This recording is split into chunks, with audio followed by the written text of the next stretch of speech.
ओम नमः शिवाय। स्वागतं सर्वेभ्यः। शिवानंद लहरी कक्ष्या आवल्यै अस्माकं चर्चा विषय संग्रहायै च स्वागतम्। 80तमात् श्लोकात् चर्चयामः।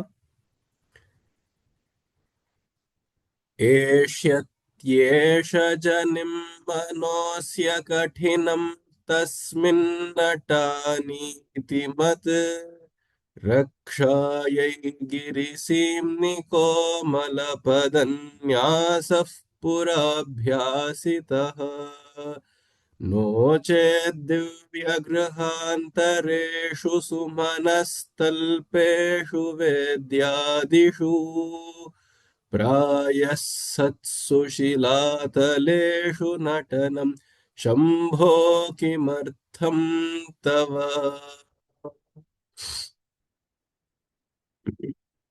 इतः पर्यन्तं चर्चितम् अस्माभिः यत् शिवः स्वस्य नियमस्यापि उल्लङ्घनं, प्रकृतेः नियमस्य उल्लङ्घनं, मृत्योः नियममपि उल्लङ्घ्य भक्तस्य कृते तस्य स्वरक्षणम्, आत्मरक्षणं, योगक्षेमं च वहति इति पूर्वस्मिन् श्लोके चर्चितम्। तथा एव शिवस्य पादौ अतिमृदुलौ स्तः। तौ केवलं योगिमनसां सरोजेषु सञ्चारं कुर्वन्तौ अतिमृदुलौ स्यात्। किन्तु भक्तस्य कृते, भक्तस्य रक्षणार्थं, भक्तस्य प्रार्थनार्थं च सः यमस्यापि कठिनकठोरवक्षस्थलमपि सङ्घटितवान्। तथा इदानीं तौ पादौ यौ अतिमृदुलौ स्यातां, तौ इदानीं वेदनायुतौ स्याताम्। अतः मम पुरतः प्रकटो भविष्यसि चेत् अहं तव तौ पादौ हस्तेन संवाहयामि. I will massage your feet and make it alleviate the pain and numbness from your legs is what we have seen. अधुना एष्यति एष जनिं मनः अस्य कठिनं तस्मिन् नटानि इति मद्रक्षायै गिरिसीम्नि कोमलपदन्यासः पुरा अभ्यासितः नो चेत् दिव्यगृहान्तरेषु सुमनस्तल्पेषु वेद्यादिषु प्रायः सत्सु किमर्थं शिलातलेषु नटनं तव इति प्रश्नः. Now this shloka is saying eshyati esha janim asya manaha katinam tasmin natani iti. So Shiva is now the bhakta here is conjecturing, or he is hypothetically imagining what Shiva would be thinking. And Shiva, when this bhakta was about to be born, he is saying eshyati eshah janim. Janim ityukte janma. एषः भक्तः मम प्रियः भक्तः जनिम एष्यति. This soul will get born, will be born soon. Asya manaha ativa katinam. But this poor guy's, poor chap's manas is very hard, very crude. Ati katinam. Katinam and very dense. It has a very dense mind. The soul will be born with a very dense mind. Tasmin natani, and therefore, what do you do to a very hard floor? If you have maida or atta, which is very hard, you must plow it. You must, kind of dance your feet or your palms on it to make it more supple. Is it not? Similarly, he's thinking, oh, this fellow's mind will be very crude and dense. Therefore, I may have to do natana on his mind, his or her mind. Iti chintayan, and this was what Shiva was thinking. Iti chintayan madrakshayai, and for protecting me, that is by dancing in my mind, he wants to protect me. गिरिसीम्नि कोमल पद न्यासः पुरा अभ्यासितः. पुरा इत्युक्ते long ago, what you started doing was you knew that I would be born. So you started doing abhyasa. You started practicing. Just one second. Let me quickly finish this line of thought before I take up questions. Uh, you started practicing Komalapada Nyasaha. You started practicing walking barefoot, which but your pada, your feet are very komala, very mrudula. Where you start walking, you started trekking on the Giri Simni. In the Giri, in the mountains around you, you started walking to the edge of those mountains so that you're walking on harsh gravel and rocks to habituate your feet to the katinatva of my mind. And so you started practicing. No, Chet, if this were not the case, if this was not the reason why you started walking barefoot on the Himalayas, Divya Grihantareshu Sumanastalpeshu Vedyadishu Prayasatsu. Prayaha means abundantly. When you have, because you are the Jagat Pati, when you have the abundance of Divya Grihantareshu, all the Devata, Samasta Devata Rashihi Eva, Swiyam Griham Tubhyam Dattavantah. They have given, they have offered that you can walk anywhere in their palaces abundantly as you wish. Or even on the courts, Talpa, even on the courts of the Devas. There are two meanings to here. Sumanas means the gods.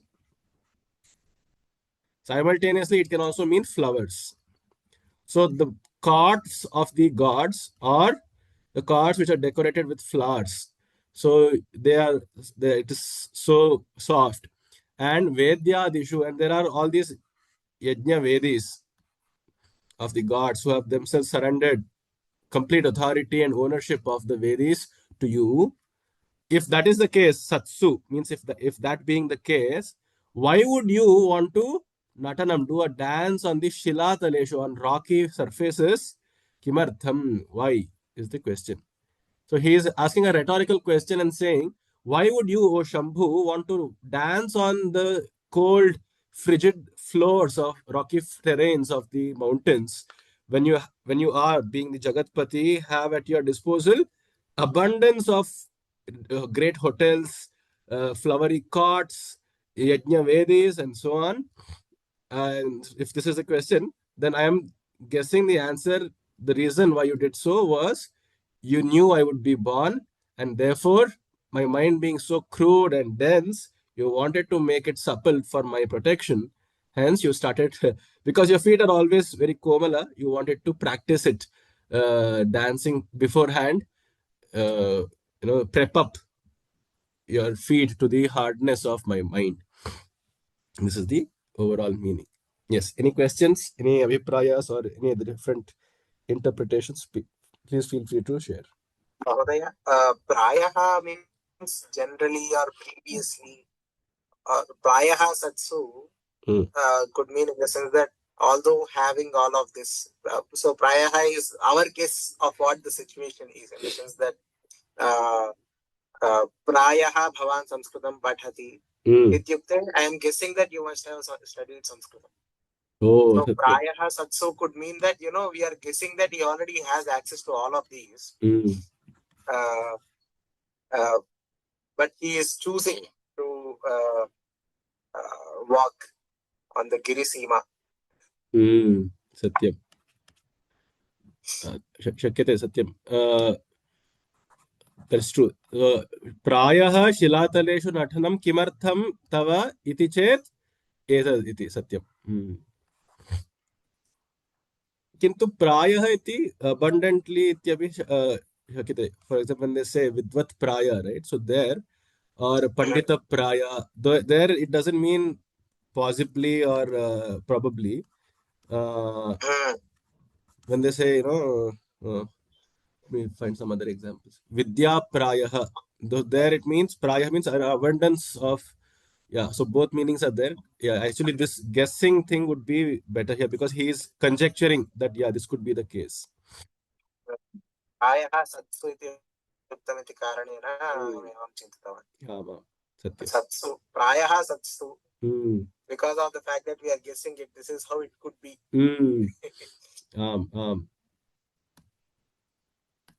Sadhu.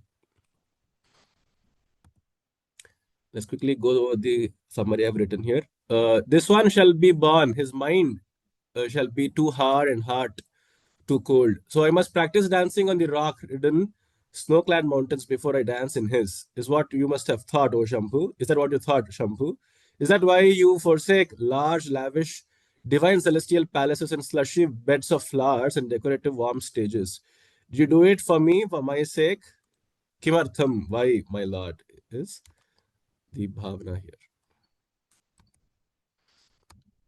Again, now let's move on to the Ati Mama Priyatamaha Shloka Yeshaha, talking about the dinachari of a Jivan Mukta, you could say, or of a Bhakta. Kanchit kalamu mamahesh bhavatah padaravindarchanaihi kanchit dhyana samadhibhischa natibhih kanchit katha karnanaihi कंचित् कंचिदवेक्षणैश्च नुतिभिः कंचिद्दशामीदृशी यः प्राप्नोति मुदा त्वदर्पितमना जीवन् स मुक्तः खलु. Let me read this again. कंचित् कालम् उमामहेश भवतः पादारविन्दार्चनैः कंचित् ध्यान समाधिभिश्च नतिभिः कंचित् कथा कर्णनैः कंचित् कंचिदवेक्षणैश्च नुतिभिः कंचिद्दशामीदृशीम् यः प्राप्नोति मुदा त्वदर्पितमना जीवन् स मुक्तः खलु. यः मुदा त्वदर्पितमनाः जीवन् त्वदर्पितमनाः मुदा प्राप्नोति सः जीवन् एव मुक्तः खलु is the question, a rhetorical question again. He's saying Yaha, he or she who has offered their minds happily, willingly to you, and they spend their time this way, which we shall see how, aren't they liberated as they live? Because it was usually the notion that some of the philosophies talked how mukti usually meant to leave and discard the body and to be completely detached from the worldly transactions, and therefore also it necessitated leaving the body here.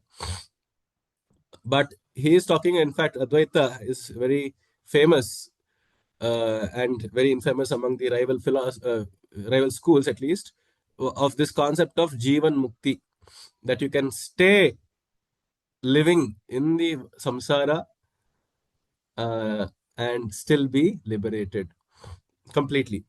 So that is, there is no qualitative or quantitative difference between a soul which has Videha Mukti versus Jivan Mukti. So Advaita Vedanta talks of a possibility of such a state. What is that state? Let's see how this person functions.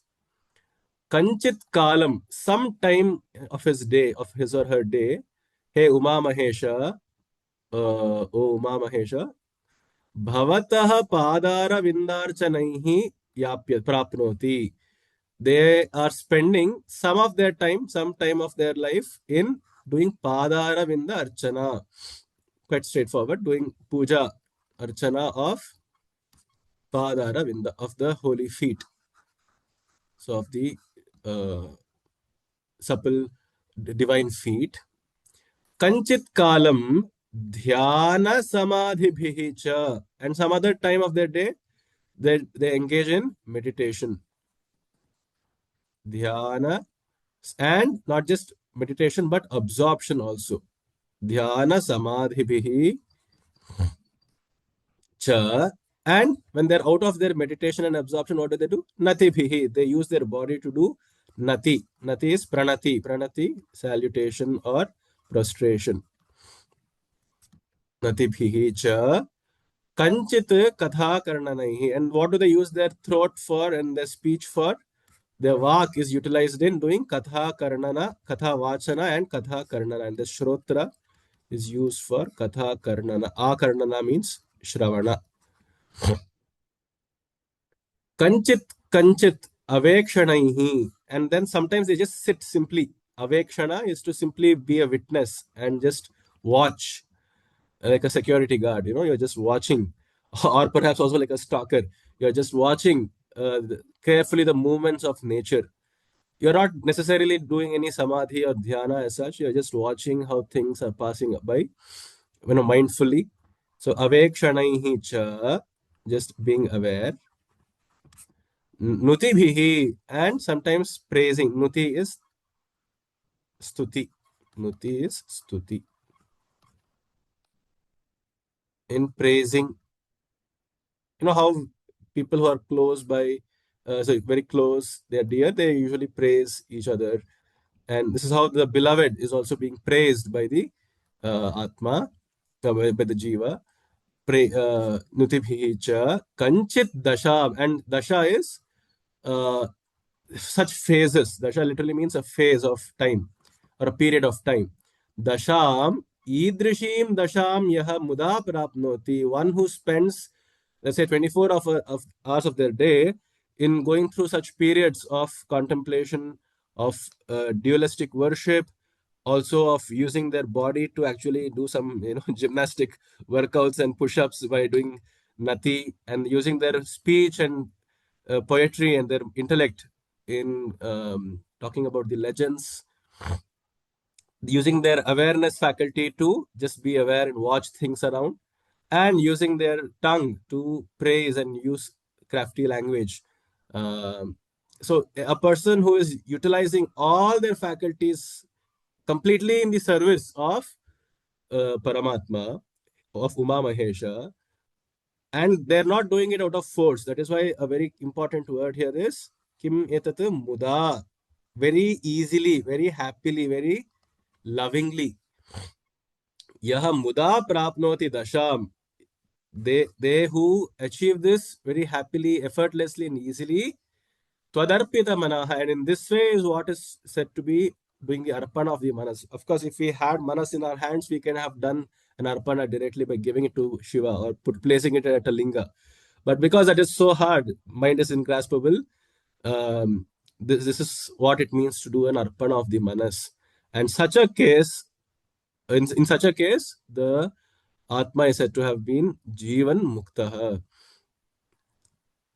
So in all, the entire schedule, the day to day of Jivan Mukta would incorporate some elements of yoga, some elements of puja.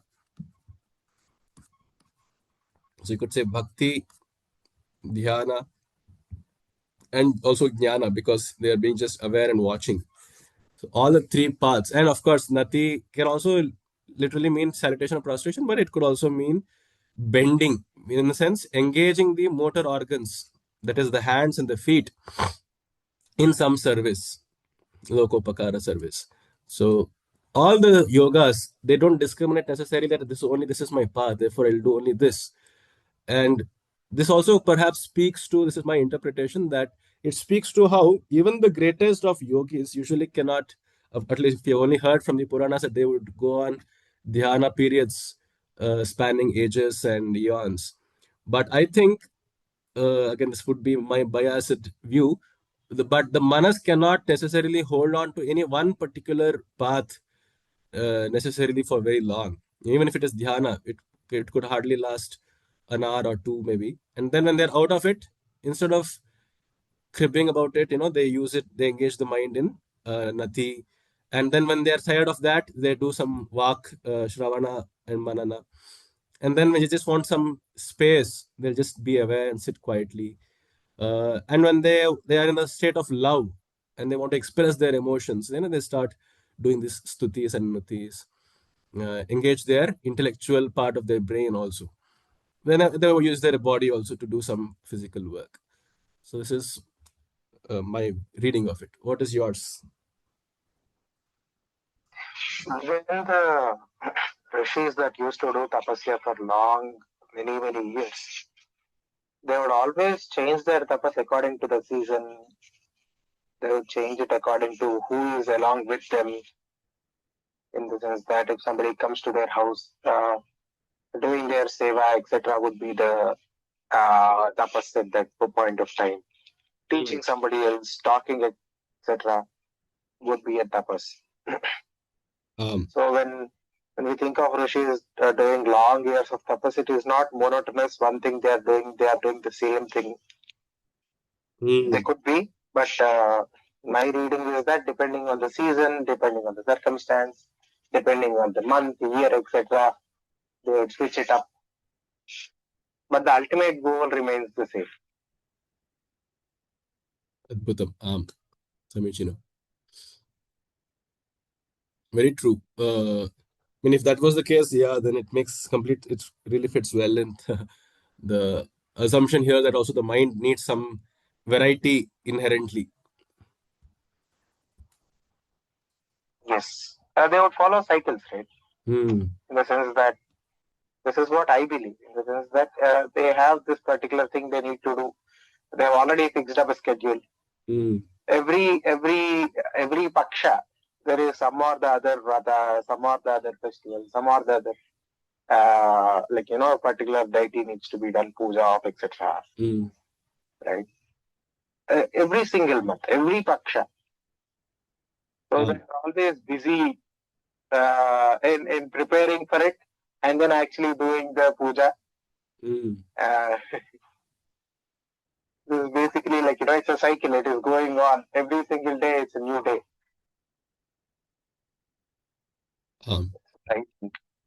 I could be wrong as well. उत्तमम् अस्तु गायति वा किञ्चित् कालमुपमहेश भवतः पादारविन्दार्चनैः च ध्यानसमाधिभिश्च नतिभिः किञ्चित् कथाकर्णनैः किञ्चित्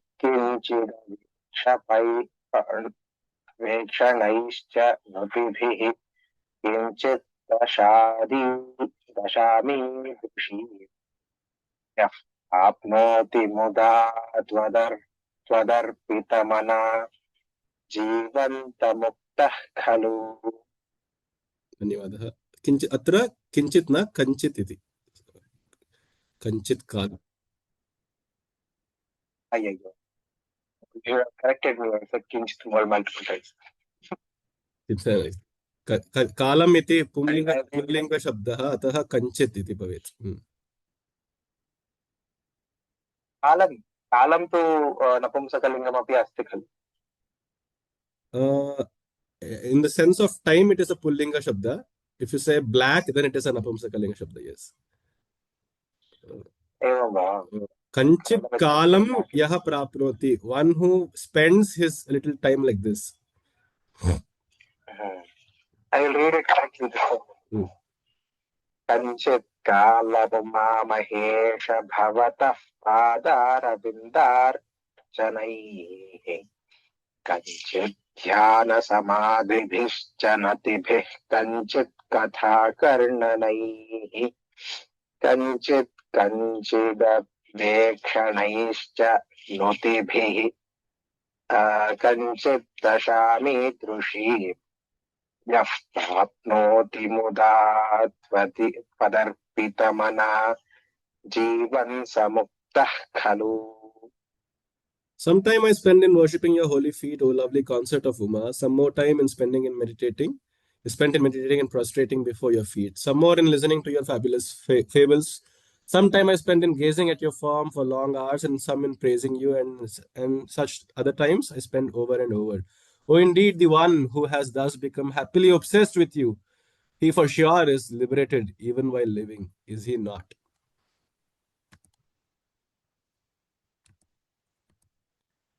बाणत्वं वृषभत्वमर्धवपुषा भार्या त्वमार्यापते घोणित्वं सखिता मृदङ्गवहता चेत्यादिरूपं दधौ त्वत्पादे नयनार्पणं च कृतवान् त्वद्देहभागो हरिः पूज्यात् पूज्यतरः स एव न हि न चेत् को वा तदन्योऽधिकः बाणत्वं वृषभत्वमर्धवपुषा भार्या त्वमार्यापते घोणित्वं सखिता मृदङ्गवहता चेत्यादिरूपं दधौ त्वत्पादे नयनार्पणं च कृतवान् त्वद्देहभागो हरिः पूज्यात् पूज्यतरः स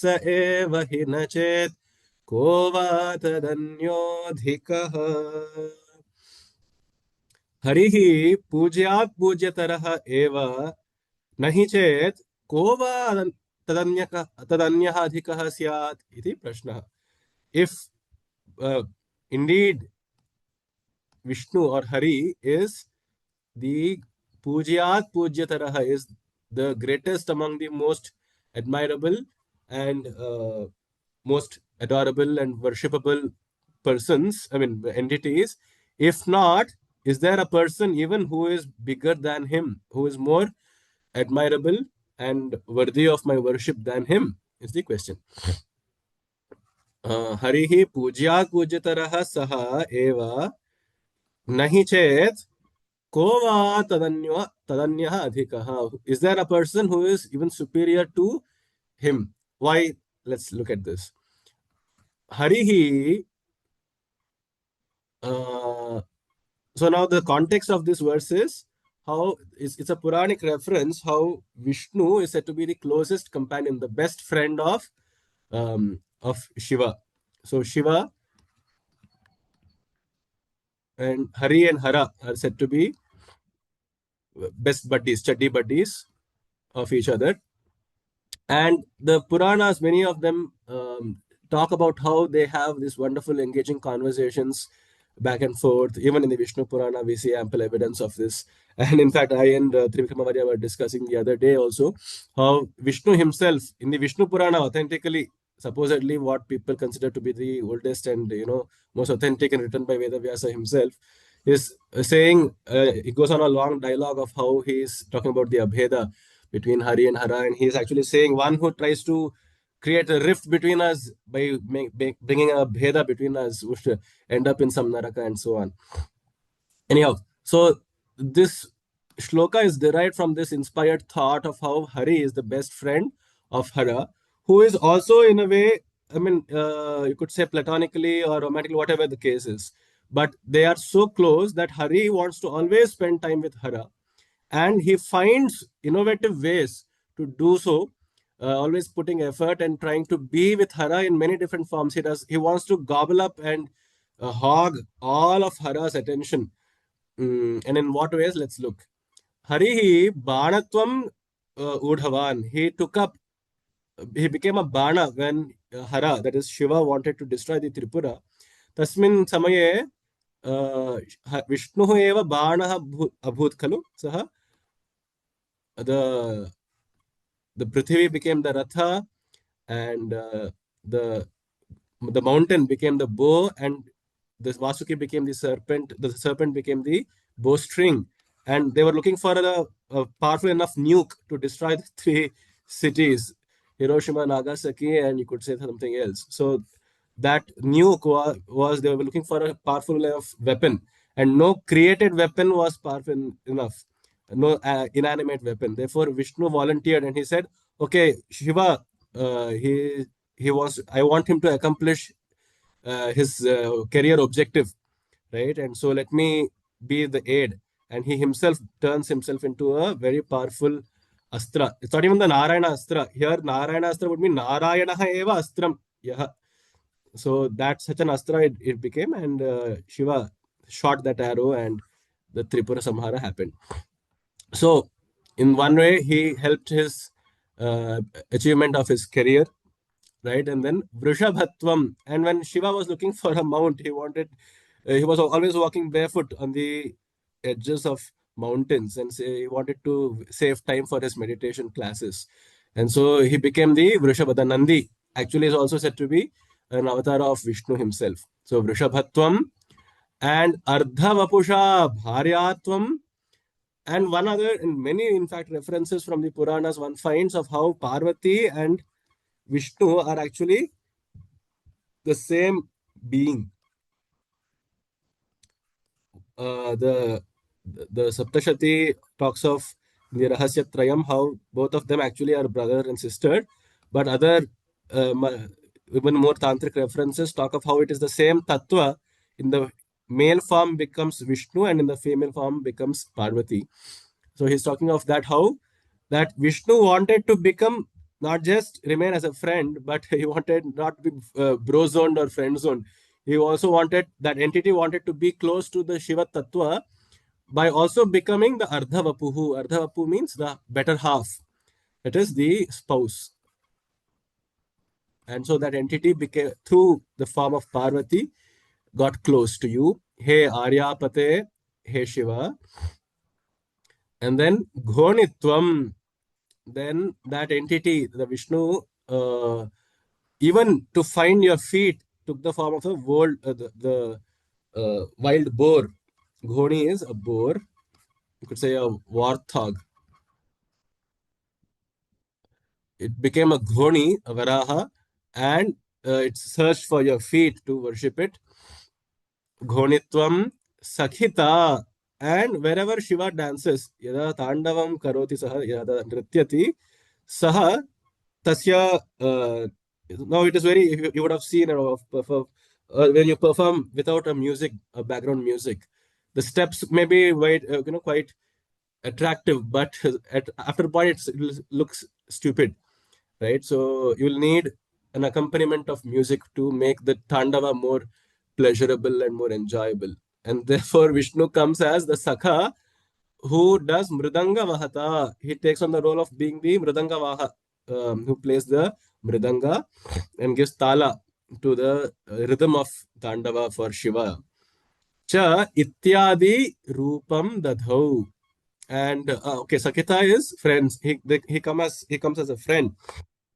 Again, even during the avatars of Rama and Krishna, the bond between them is so close that during the Rama avatar, of course, Rama himself comes and prays to Shiva in the at Rameshwaram, and during the Krishna avatar, Shiva comes to Vrindavana to witness this very popular, very viral Rasa Leela of Krishna, and he comes and he gives up his masculine form. He takes up a feminine form. He is called the Gopaleshwara, and the temple is still there, preserved today. So he takes on a feminine form because it's said in the Rasa Leela there can only be one Purushottama, and that is in that situation Krishna. And so he takes on this Gopaleshwara form, and he goes and participates in it to give merriment and be in presence of his friend. Cha ityadi rupam dadhau. Dadhau means he bore. If that is the right word of the past tense of bear. Dadhi. Is that? Dharanam kritavan. Dharanam kritavan. Ityadi rupam dharanam kritavan. Evam न केवलं रूपधारणम् अपि तु त्वत् पादे नयनार्पणञ्च कृतवान्. And the story of him doing the Sahasra Archana Puja, the Sahasra Padma Puja, where before killing a certain Asura, he was doing a puja of Shiva, and he fell short of one Padma out of 1,000 lotuses that he had to do offer. He was doing the Namarchana, and one was short. And so he looked at the pond nearby and he was thinking, now if I get up from my asana, I will, the entire vrata will go as bhanga. So people keep calling me Padmanayana, Padmaksha, etc.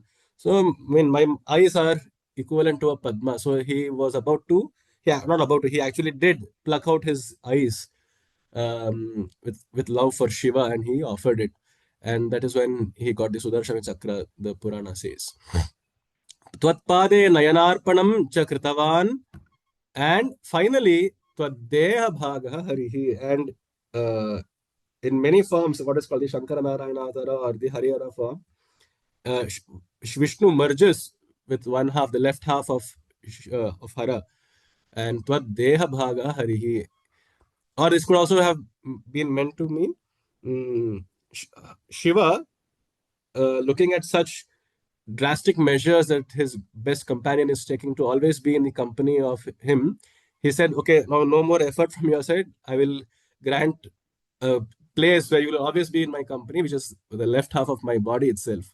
So deha bhagaha harihi pujaat pujataraha bhavat. And therefore, he became the most venerable of all bhaktas. You could call it bhakta or lovers of Shiva. Nahi chet, if this is not the case, kaha tadanyah adhikaha, who else is superior, could be superior to him. So all in all, these examples show how the bhakta, the lover, uh, not not necessarily only romantically, but um, is always looking for ways of spending time and being in the constant company and sayujya of the beloved. अत्र महोदय भार्यात्वं मोहिनी अवतारे अपि प्रदर्शितं खलु. ओ आम् आम् सत्यम् आम् आम् साधु पॉइंट अस्ति मोहिनी.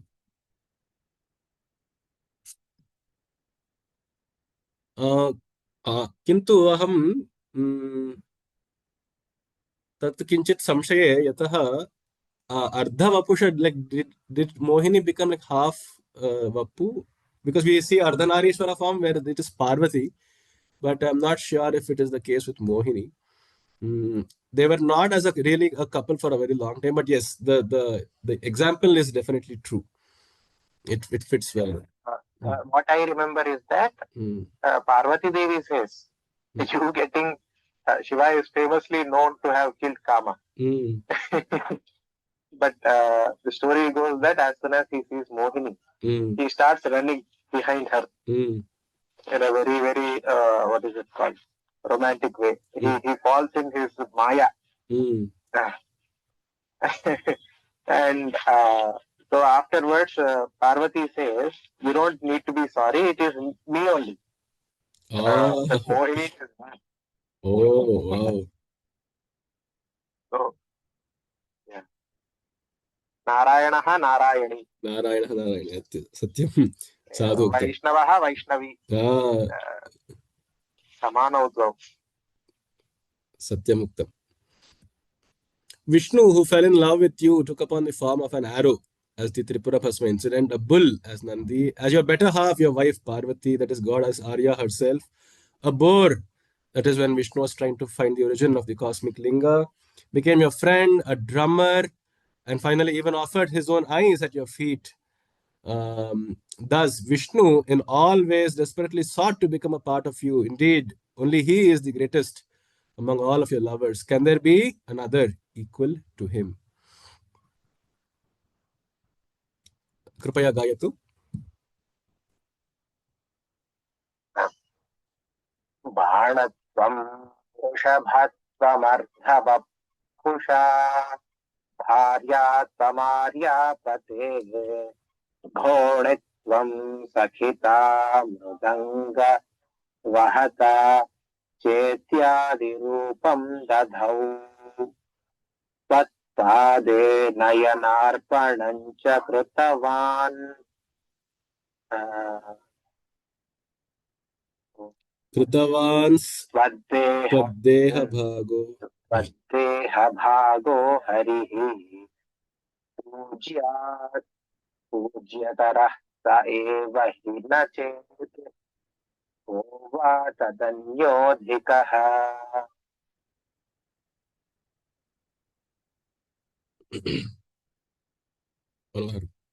जननमृतियुतानां सेवया देवतानां न भवति सुखलेशः संशयो नास्ति तत्र.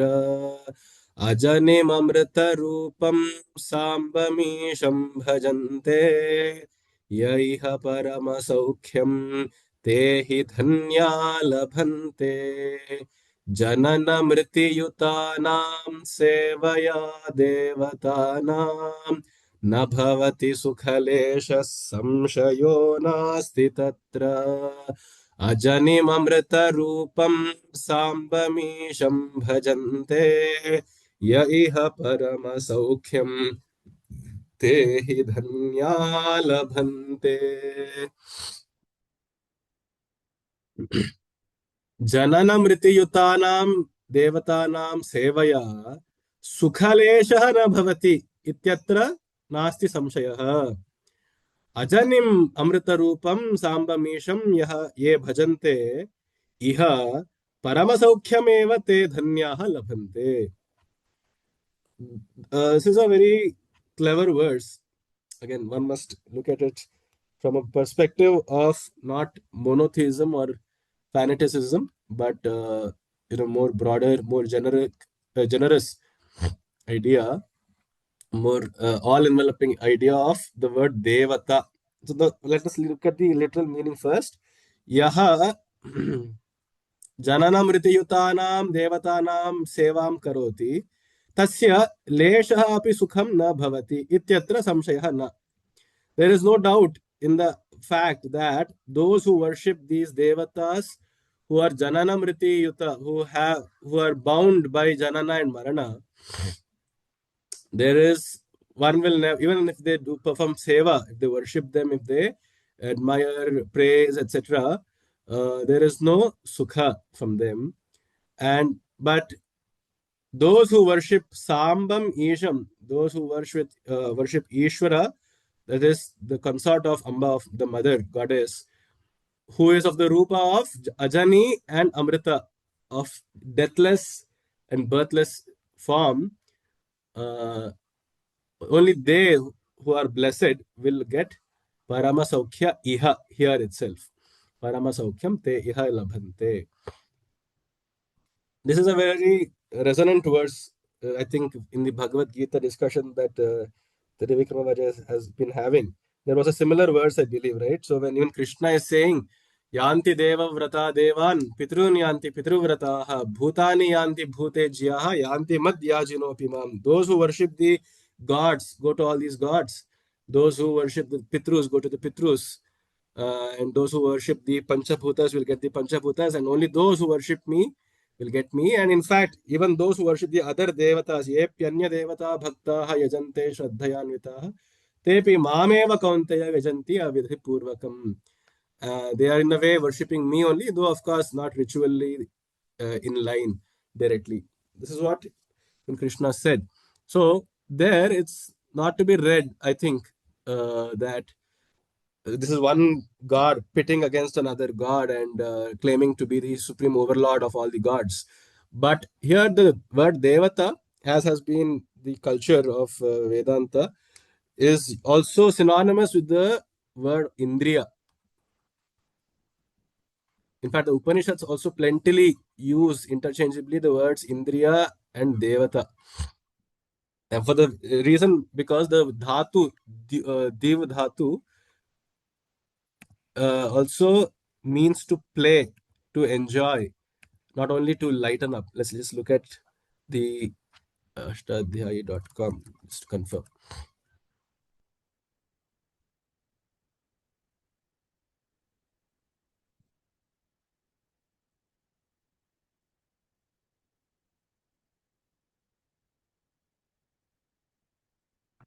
Div is from the Divadi Gana, or rather Div. See, look at this long meaning. Krida, Vijikisha, Vyavahara, Dyuti, Stuti, Moda, Mada, Swapna, Kanti Gatishu, Divadihi. And this is a Divyati, to play, gamble, dice, desire to win, transact, glow, shine, praise, please, boast, sleep, or wish to go. So to wish and to go. All of these meanings are incorporated into the Dhatu Div, and from which the word Devata also arises. And therefore, meaning that entity or that thing which is used to do krida or to play, to gamble. Here, krida can also mean the gratification of the senses themselves. So when we say devata pujana, It means we are worshipping our senses in all different ways of in our daily lives. We feed the tongue, so that we are doing a pujana, we are doing a havis to the devata of the tongue, and then similarly to the skin through touch and all these uh, amorous playtimes. We worshipping the twak in the twak devata, and so on and so forth. So when we're watching something pleasurable, that is also the yaga or yajana we are doing to the Netra Devata. So in that sense, the verse must be interpreted, I believe.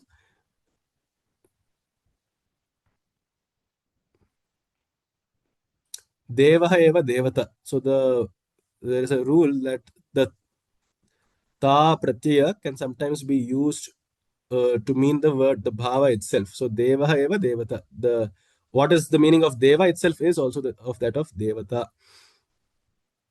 Janaha eva janata. When you say janata, it doesn't mean anything different from jana. Anyhow, that's just a grammatical side note. So janana mriti yutanam, and so these devatas, which whom I have been worshipping, doing the seva of, taking all these pains by doing a job, earning 9 to 5, getting scolded by my superior, having to bully my subordinate, and being away from my home place, etc. All of this is towards securing the worship of my indriyas, which are janana mriti yuta, which are with which always come with the janana and marana. Mriti is change or death, decay. Janana is birth. So those devatas who are of the nature of change,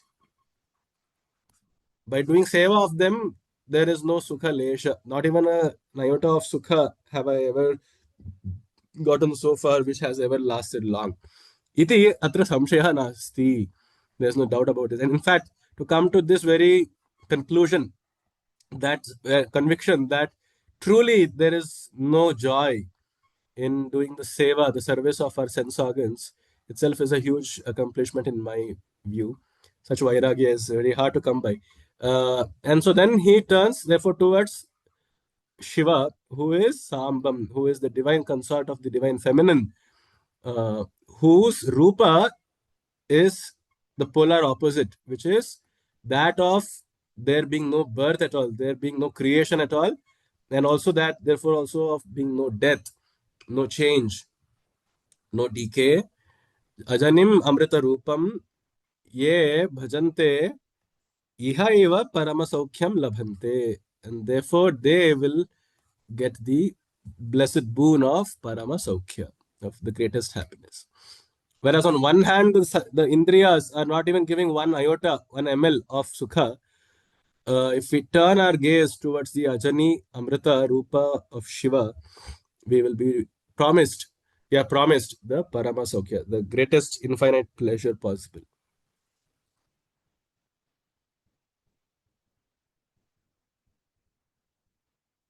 If we take the meaning of div to be all those things that you just mentioned, then Divakara is the one who is causing div.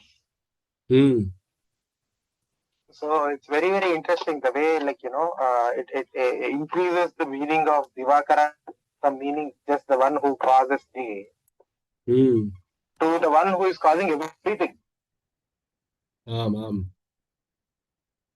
You mean to say it is the Atma you're saying? Asav Adityo Brahma, which is causing all the Indriyas to play and function. Is that what you mean? You're implying?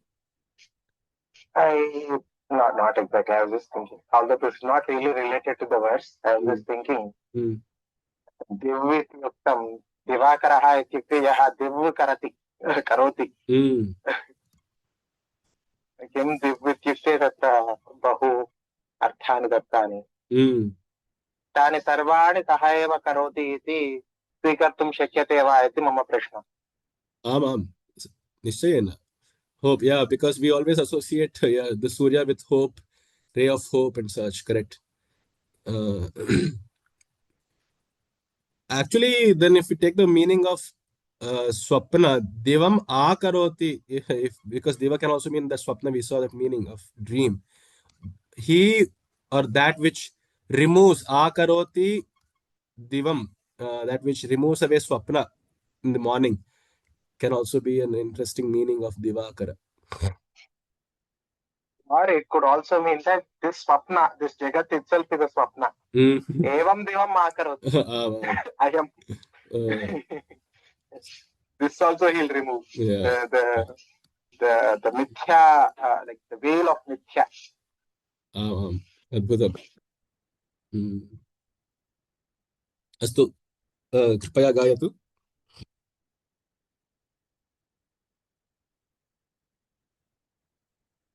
गायामि. जनन मृत्युयुक्तानां सेवया देवतानां न भवति सुखलेशः संशयो नास्ति तत्र अजनममृतरूपं साम्बमीशं भजन्ते य इह परमसौख्यं ते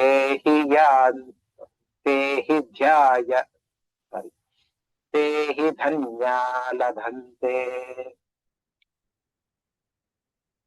शिव तव परिचर्या सन्निधानाय गौर्या भव मम गुणधुर्यां बुद्धिकन्यां प्रदास्ये सकलभुवनबन्धो सच्चिदानन्द सिन्धो सदय हृदय गेहे सर्वदा संवसत्वम्.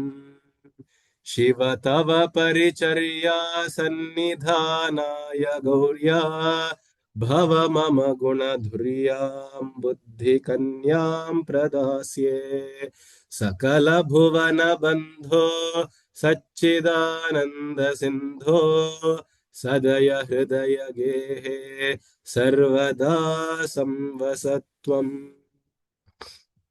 हे शिव, तव परिचर्यार्थं गौर्याः सन्निधानार्थं मम बुद्धिकन्यां गुणधुर्यां प्रदास्ये. Hey Shiva, look at how easily he's calling on to him. Hey Shiva, come here.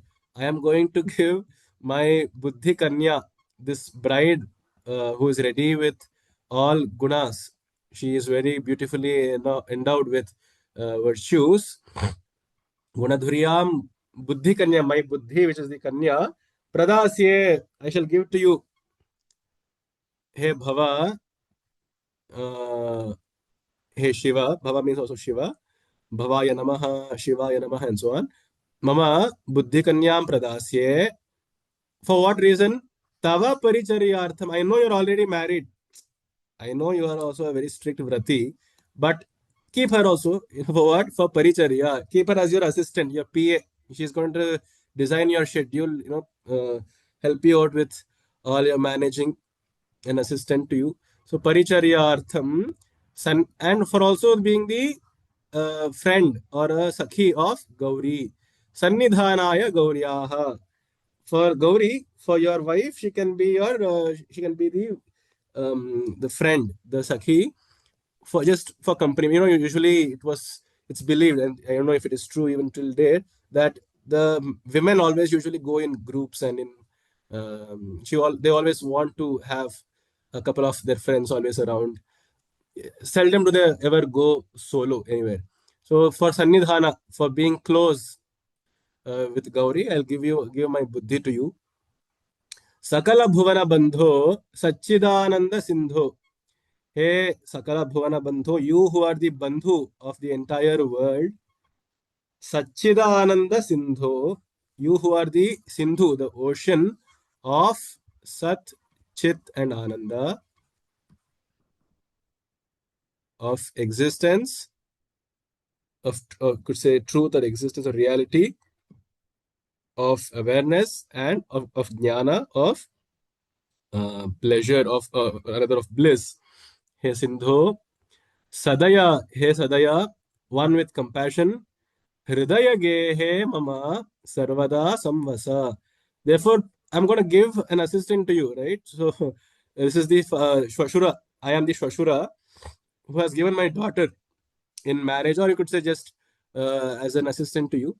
You also need an office. Mama Hridaya Gehe. In my house, come and stay. Sarvada Samvasa. Please come and inhabit my house, my meager little household, and please stay here forever.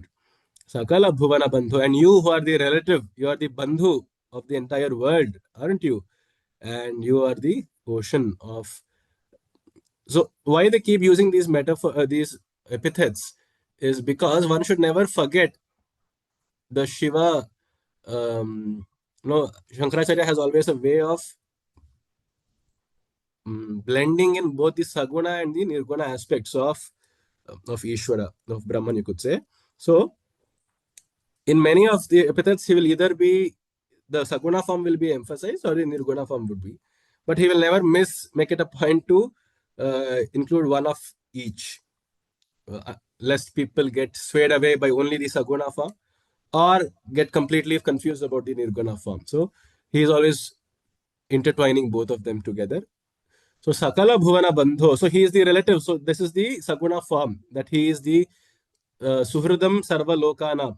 Sarva Bhutanam Suhridam. He is the Suhrid, the friend, the best friend of all Bhutas. At the same time, he is the ocean of this abstract ideas of existence, of awareness, and of bliss. And again, with compassion, Sadaya, and come and stay in our house. It's a very interesting, funny Subhashita. It says, I forget the exact Subhashita. If you can remind me, that'd be great. Asare, asare, samsare asmin, saramekam, saram shashura mandiram. Asare, samsare asmin, saram shashura mandiram. Haro Himalaye Shete Harishete Mahodadho. So the Subhashita funnily remarks that in this Asara Samsara, yeah, in this Asara Samsara, the only place where I can find little joy is in the Shwashura Mandiram, in the courtyard of the Shwashura of my father-in-law. And why? In fact, look at how progressive they were. They actually allow, and they're celebrating the idea of a son-in-law being with the father-in-law. Because just as Haraha, Himalaya Shete, he went to sleep in his father-in-law's place, which is Himavan's kingdom. And Hari also, he said, enough of this samsara. I'm not going to stay anywhere in the samsara. I'm going to sleep in my father-in-law's house, which is the Mahodadhi, because Lakshmi is said to be Samudra Kanya. So, and so he's also inviting, see, you are staying with your father-in-law. Now I'm going to give you my bride, and therefore you come and stay with me. Sakala Bhuvana Bandho Sachidananda Sindho Sadaya Hridaya Gehe Sarvada Samvasatvam. Any remarks? Adbhutam. Sakala Bhuvana Bandho ityatra bandhuhu ityukte badhnati iti va. Sakalam Bhuvanam बन्धनं कृतवान् पाशैः बन्धनं कृतवान् अतः पशुपतिः अथवा तस्य प्रेम्णा एव बन्धनं कृतवान् तदपि शक्यते. He is related to the entire world. Sakala Bhuvana Bandho.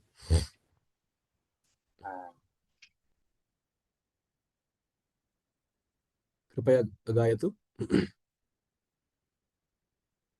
इव तव परिचर्या तन्निधानाय गौर्या भवमगुणधुर्या बुद्धि कन्यां प्रदास्ये सकल भुवन बन्धो सच्चिदानन्द सिन्धो सदय हृदय गेहे सर्वदा संवसत्वम्.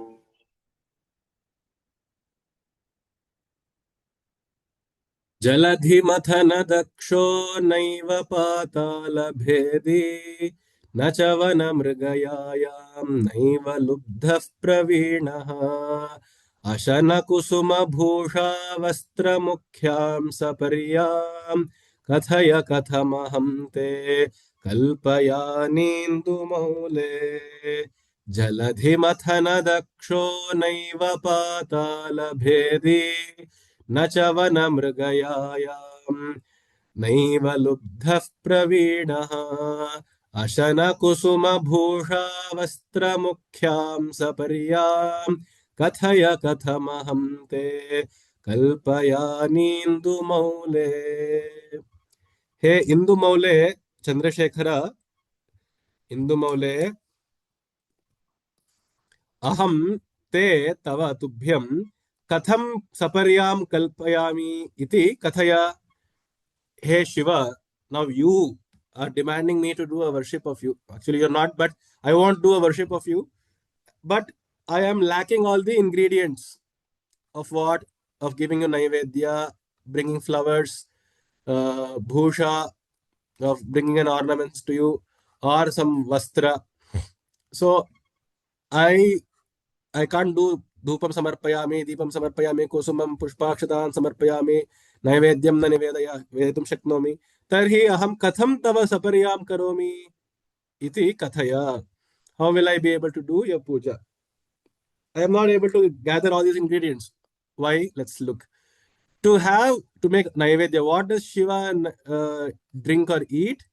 Ashanam kim Shivasya jaladhi mathana dakshat utpannam halahalam. What did Shiva drink? The only thing he ever ate or drank in the world, in this universe, was only one, which was the poison. So he is sarcastically remarking, "Oh, you only drink poison, is it? Therefore, to obtain such powerful poison, I must do Jaladhi Mathana. I must start churning the Jaladhi, Samudram. Aham Dakshaha na. I am not, I cannot, I am not expert enough to churn out the ocean to get hala hala as offering for your naivedya, naiva. And what is your kusuma? Where do I get the kusuma to do your what is the kusuma that you wear? You wear the flower which was brought from the. I mean, actually, the story like Trivikrama Varya said the other day, he narrated the other day, was how there was the pillar of cosmic light, the Jyotishtambha in the universe, the axis of the universe, where Brahma as a swan flew up and Vishnu as a boar flew drilled down into Patala. And Brahma went up and saw a certain flower called the Ketaki, and he brought it back. And he said, "Oh, thus I have found the head of Shiva, of this linga."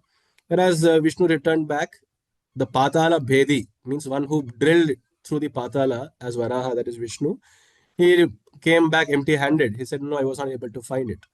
So then some some fiery conversations transpired, and then after a spat, Shiva insisted Brahma to give that Ketaki flower to Vishnu and put it on his head as a sign of him being truthful. So uh, to have the only flower to worship you with a certain flower, or it could also mean how Vishnu gave that thousandth flower, which is his own eye, to Shiva. It could be in both these meanings. To do such a thing, I am not Vishnu. Aham patala bhedi na. To find a flower, a kusuma for your puja. Nachava vanamrigayayam naiva lubdha praveenaha. And what is your bhusha? The other meaning here of bhusha is an ornament. And similarly, the word has been very cleverly coined by Shankaracharya to mean patala bhedi, as in the boar avatara which went down, or Vasuki itself is also called because Vasuki, the serpents, the Nagaloka, is said to be drilled under Patala. So I am not Vasuki, who is your Bhusha, and I am not. And what is your Vastra? What you wear is an elephant's hide, right? And Vanamrigayayam Naiva Lubdha. I am not a hunter. I am not even an expert in hunting uh, and finding game for you so that I can skin out an animal and give it as an offering to you. And therefore, I cannot procure all these very essential ingredients for your saparya, for your puja. If that is the case, hey, Indu Maule, Kathaya, Katham Kalpayani, how will I even begin uh, doing your worship? A very straightforward shloka. Therefore, meaning that indirectly he is saying you drank the hala hala. He's referring to this incident of being the Jyotistambha, of being the Gajasura Samhara, and then Vasuki Nagabhushana. All these epithets, but very subtly encoded into a very mirthy conversation between a bhakta and his beloved.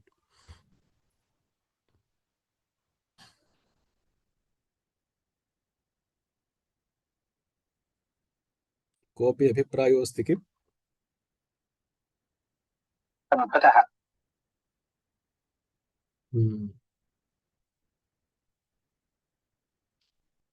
अस्तु, कृपया गायतु. जलधिमथन दक्षो नैव पातालभेदी न च वनमृगयाया नैव लुब्धः प्रवीणः अशनकुसुम भूषा वस्त्रमुख्यां सपर्याम् कथय कथमहं ते कल्पयानीन्दुमौले. उत्तमम्.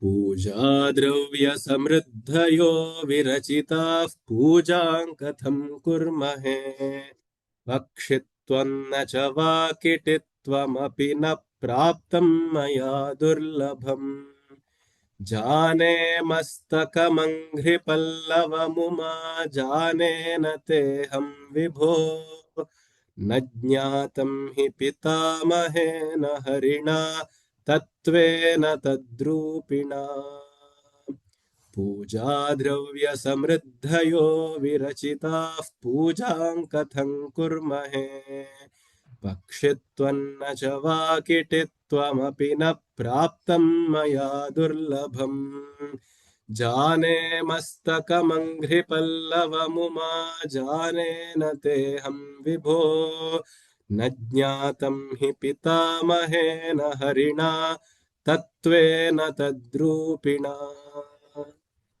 पुनरपि स एव सन्दर्भः पुनरुल्लिख्यते, that of the Jyotistambha, that Vishnu and Brahma had this competition to find where the end of this Jyotistambha was.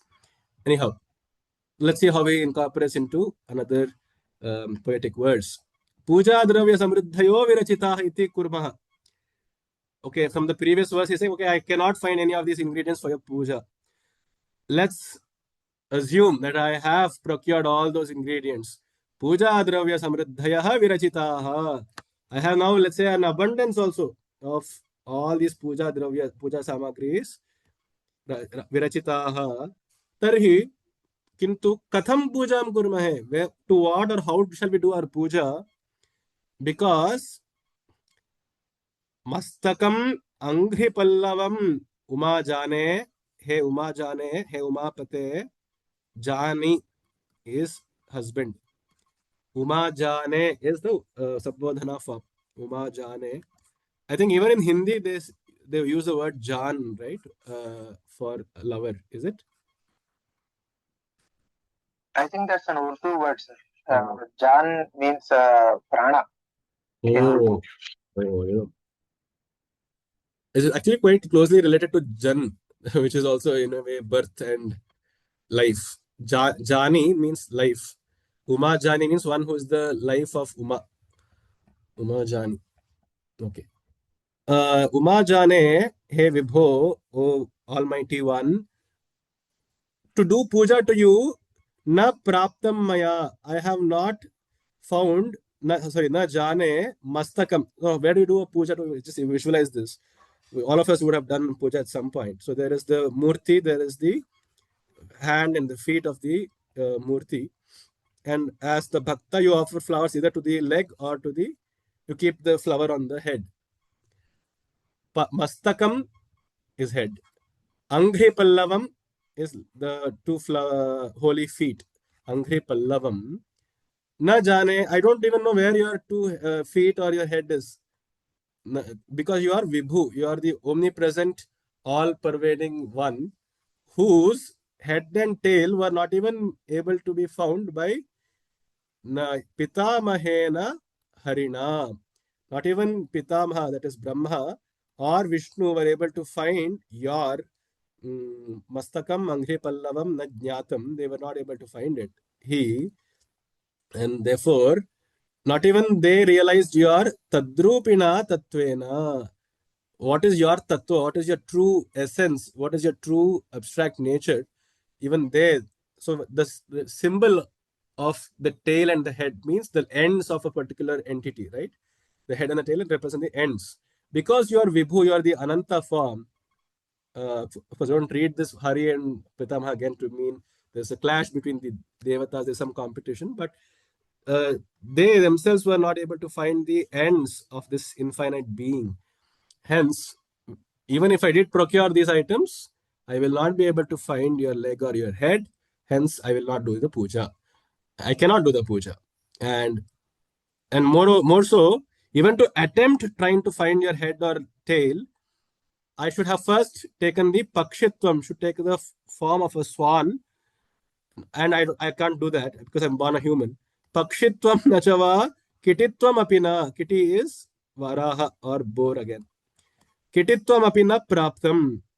I have not gotten this very rare janma. He's sarcastically saying, oh, this very rare janma of being born as a bird or as a pig. I did not find. Maybe I should have had such janmas, at least to start attempting to find, like Hari and Brahma did, to find the ends of your being. Hence, to do some, at least some, offer some puja at these two places. Avagatam Kim? Mahodaya. Namaskara. Namaste. Oh, Sadhu, Swagatam. Yeah, I joined 11:45 actually. Oh, astu, astu. Yeah, I was just listening. Kshamyatam, I was not able to see who has joined, so I was not able to know. No problem. See, like how he is saying, Najnatam Maya. I did not know that you have come. Because I didn't make noise. And one more thing is that kind of concentration is definitely required, and then that gives a lot of ananda also. Yeah, that's correct. And if you say, if you just correlate this shloka saying that I can't see your head and toes, so I can't do the puja. And previous shloka it says you had a visha, and that's the only thing that you had consumed, and many more things like in that case. So you are formless, or even if you are having a form, I cannot do. So isn't it indirectly taking to nirguna and nirakara, not nirguna nirakara? Satyam. Because I think, ma'am, rather than Nirakara, it is more taking towards Anantatva. The guna. The guna is Ananta. Yeah, correct. What I understand only like that is the ultimate step by step progress, like understanding with these two shlokas is like even if you are having akara, I can't see your head and toe, pada. So and also like I don't have the forms of any the flower or a swan. And the other thing, whatever you consume, it is only this one Visha, which I cannot offer you. So what else I can offer you, or in which form I can offer you? I mean, in which form of I can really do the puja. Exactly. Yes. Nirakara. And I cannot give you anything because you are the giver. And what you take is only the Visha. So it can reduce to only the bhakti in that case. Satyam. Atyadbhutam. Satyam. Yeah, that's a wonderful interpretation. That somehow fervent longing to do the puja, yet being unable to do so, either because the bhakta is incompetent or the beloved has no form, or is not, it doesn't respond to a certain form. So what is my capability to do your puja? You are such a big this one entity. I don't have sadhana to meet your demands. demands. Meet your this one, the puja, like how Vishnu Bhagavan gave his Padmaksha. Okay, I'm Trunamatra. What else I can give you? This gave another thought, but it could be random. See, in this case, there is a description of Bhagwan in the human form. Head to bhuja, hands, stuff like that. So that is like very understandable. And also we do puja as a Matsya, Kurma, Varaha, Narasimha, others. Apart from human structure, human form. What could the animals in their form, they could have viewed Paramatma as in their own species form? Sadhu's Prashna, sir. That is actually a very pointed question. In fact, that is one of the arguments which is raised very often at the at schools of philosophy, which say no, it is only saguna and it has to be the human form. So that is a very powerful argument. I don't know the answer to it, but I don't know. I think this came up yesterday too in the Bhagavad Gita discussion.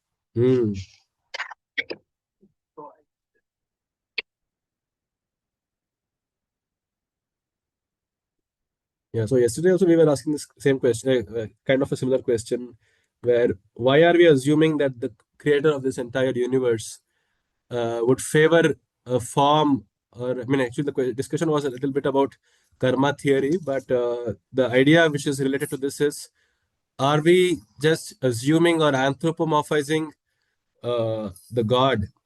Because we are humans, we are also assuming, he would also behave like a he, or like a she, and would be concerned with punya, papa, good, bad, dharma, and so on. Yeah, that's there. And that is why the Advaitic framework tackles these questions well, in making room for this first very axiom is that there is the nirguna, the ekameva satyam, which is nirguna.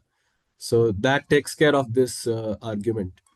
But yeah, it's a very powerful argument against Saguna schools of philosophy. I hope yesterday's session is uploaded so that I can just go through. Yes, ma'am. I uploaded this morning only. I think it should be available now. That's really nice. And this gives two more thoughts, branching out thoughts. Is Vedas limited to earth?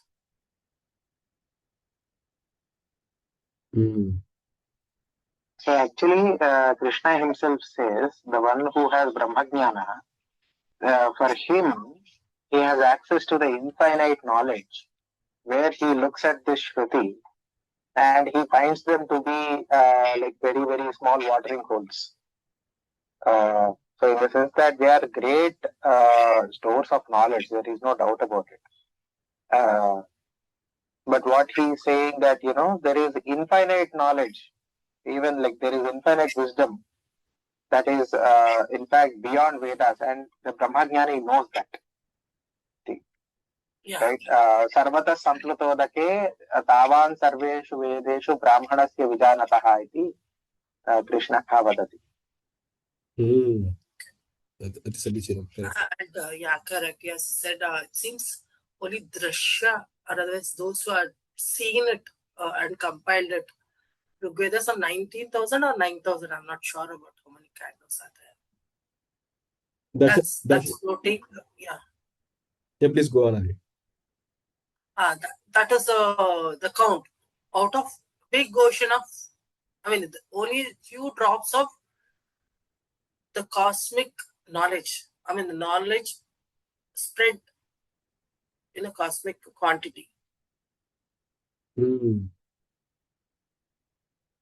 Veda, whatever is available, known or written down and carried forward as a Shruti is only few of the smallest subset of actual knowledge.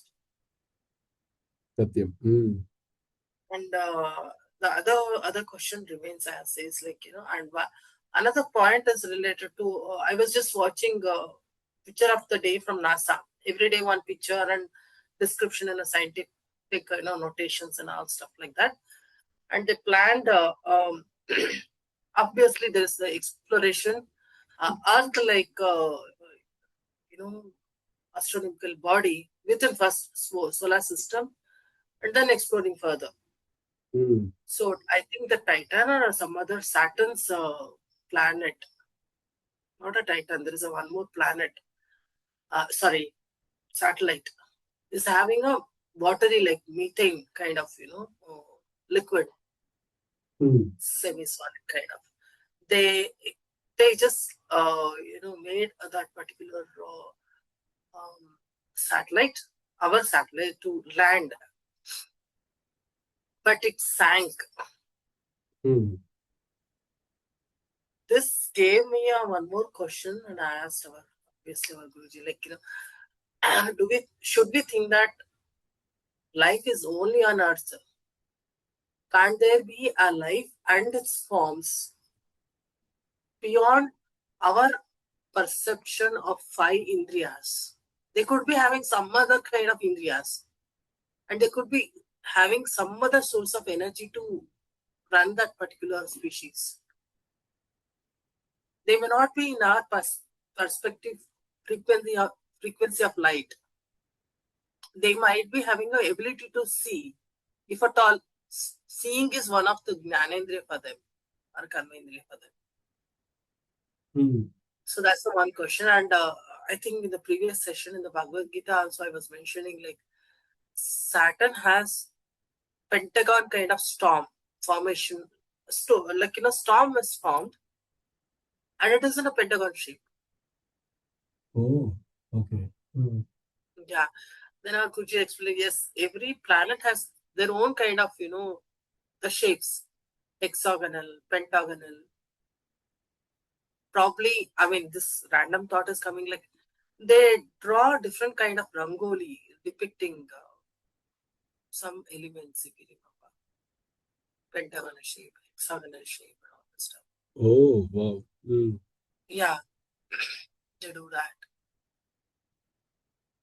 So there are forms which is beyond our capability. One is Veda limited only to the sun. Whatever we are seeing is, okay, this is a form of puja, and this is form of, good, bad stuff. It could be something else.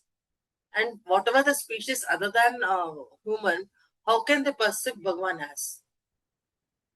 Correct. And beyond our earth, how other living beings can perceive Bhagwan as? Satyam. Ati kashtakaraha. समाधानं तु अहं न जानामि, किन्तु it's one of the most important questions. In fact, even in the current science field, the exact question that you raised, how is that in such a large universe we are unable to still find intelligent sentient beings apart? Is it only limited to Earth? That's one of the very confusing paradoxes even in science till date. And yeah, that actually relates to so many more questions of how their life began, what then is life. And yeah, it actually is a deep rabbit hole which takes us into many more such questions, very fundamental questions. In that case, the Dashavatara happened only on Earth. And specifically in Jambudvipa and in India, Bharatvarsha. Yeah, that's a question. And what else could have happened in another systems or within solar system? Even he has to take care of those forms, no? What kind of forms he would have taken? Yeah, endless questions. Yeah. So if we collectively take all these things together, this might help us to understand Bhagwan in this form and then relate him with the human form. But if you go to the Nirakara form, then it can be infinite probabilities. Satyam. That is why the word Vibhu is exactly that. The infinite. Oh, yeah.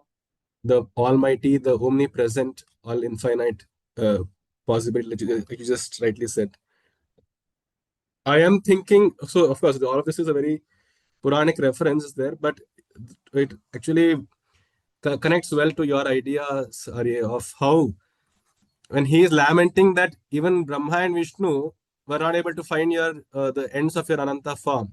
What puja will I do? Therefore, he may be also hinting at this very crucial philosophy that you pointed that maybe you are Ananta. I don't know. So then, is all this puja in vain? Or even if there is a puja, how do I do it then? So maybe he's lamenting such a thought. Yeah, correct. ಧನ್ಯವಾದ ಅತಿ ಸಮೀಚೀನಂ ಗಾಯತಿ ವಾ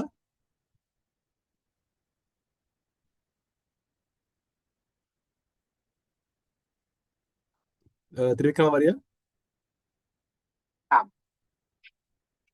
पूजा द्रव्यसमुद्यतो विरचिताः पूजां कथं कुर्महे पक्षित्वन्न च वाकिटित्वमपि न प्राप्तं मया दुर्लभम् जाने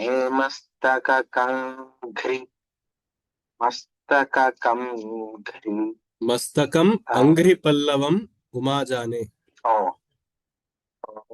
जाने मस्तकमंघ्रि पल्लवमुमा जाने न तेऽहं विभो न ज्ञातं हि पितामहेन हरिणा तत्त्वेन तद्रूपिणा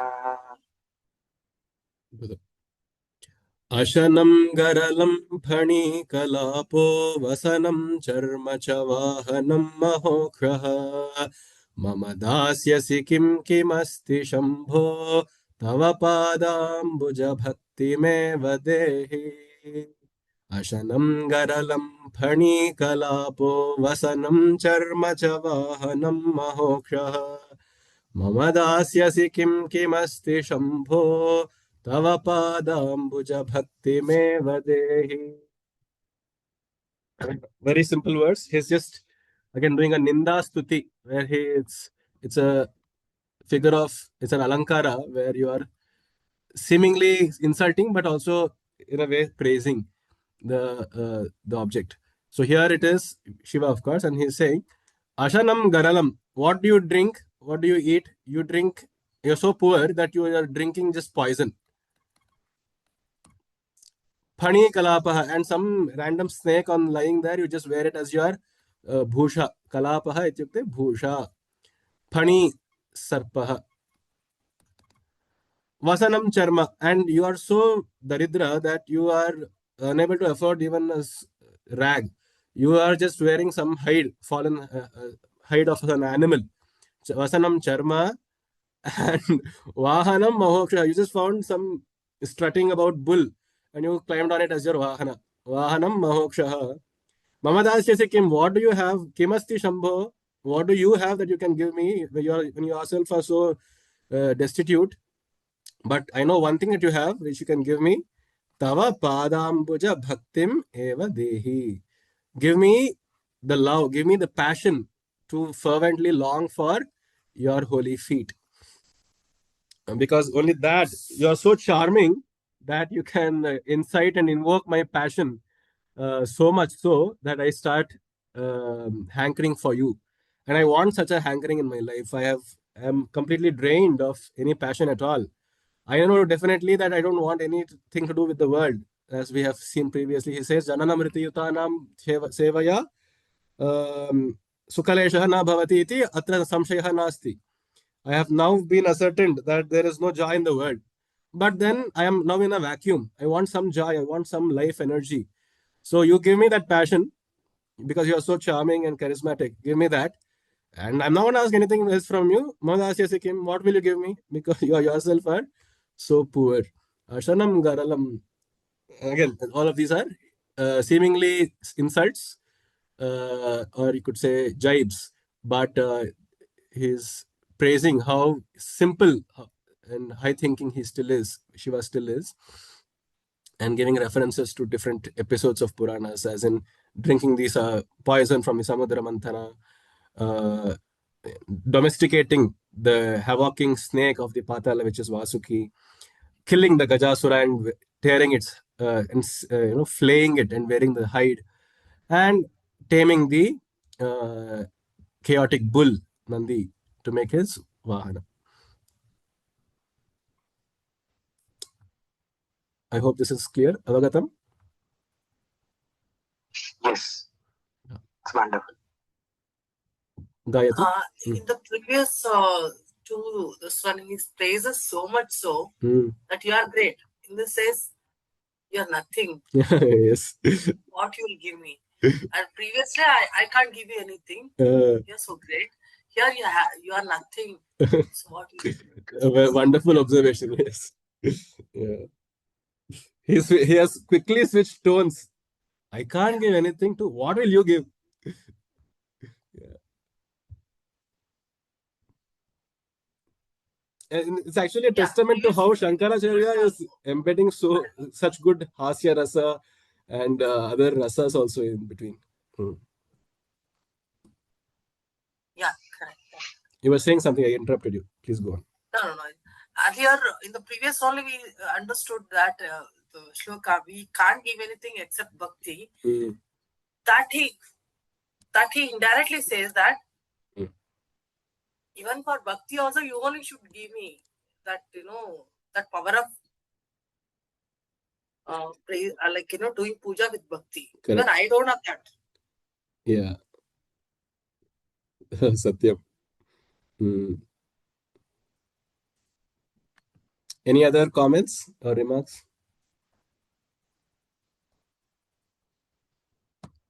Shantaji. Oh, namaste, Shantarye. Swagatam. Namaste. Just woken up, basically.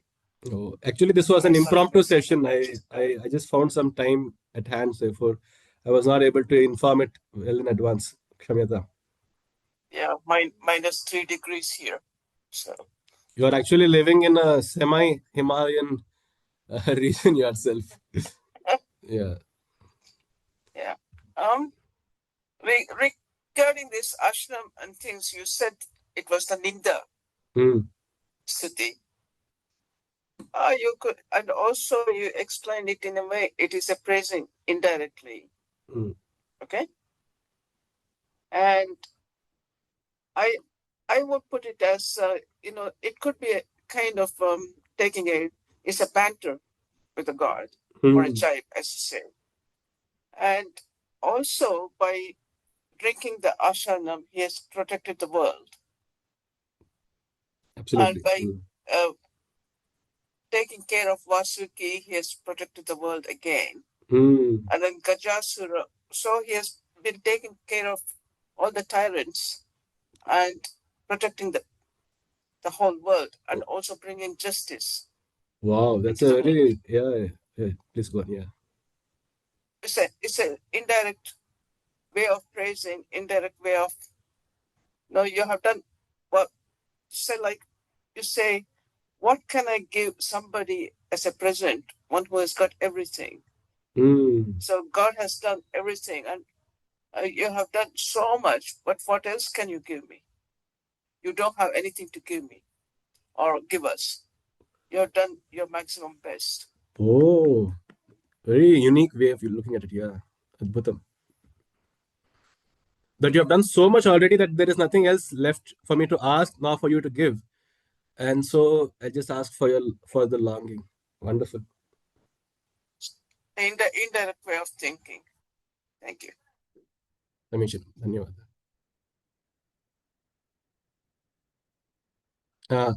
Anything else, or shall we proceed? You can proceed. Thank you. Trivikama Maria would be. Oh. Yeah. Nanam Garalam Hanikalapuvasanam Charma Chavahanam Mahokshaha Mama Dasyase Kimasti Shambho Tava Padambuja Bhakti Meva Dehi.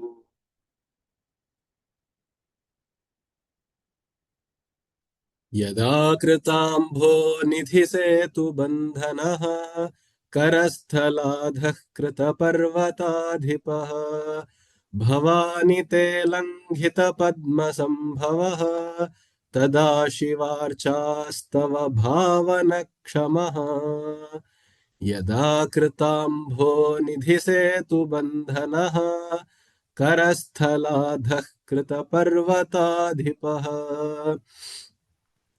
भवानि ते लङ्घितपद्मसम्भवः तदा शिवार्चास्तव भावनक्षमः. So now he is again saying, now first he took a dig at Shiva, saying, you don't have anything, so you give me just bhakti. Now he is again taking a jibe at himself and saying, I am myself so incompetent to do what? Archa stava bhavana. To do your archa, which is a physical thing. Stava is a vocal thing. And then bhavana is a mental thing. So to do, or you could also say intellectual, in the intellect, mind, and physical. So to do any of these three physical or all of these three forms of puja, I am akshama. I am incompetent. But I will become kshama when yada krita ambhonidhi setu bandhanaha. When I become capable enough, like Rama, who did ambhonidhi setu bandhana, to do your puja. So it again recalls the event of Sri Rama doing puja to Shiva before he got the power to build the ocean, sorry, a bridge across the ocean.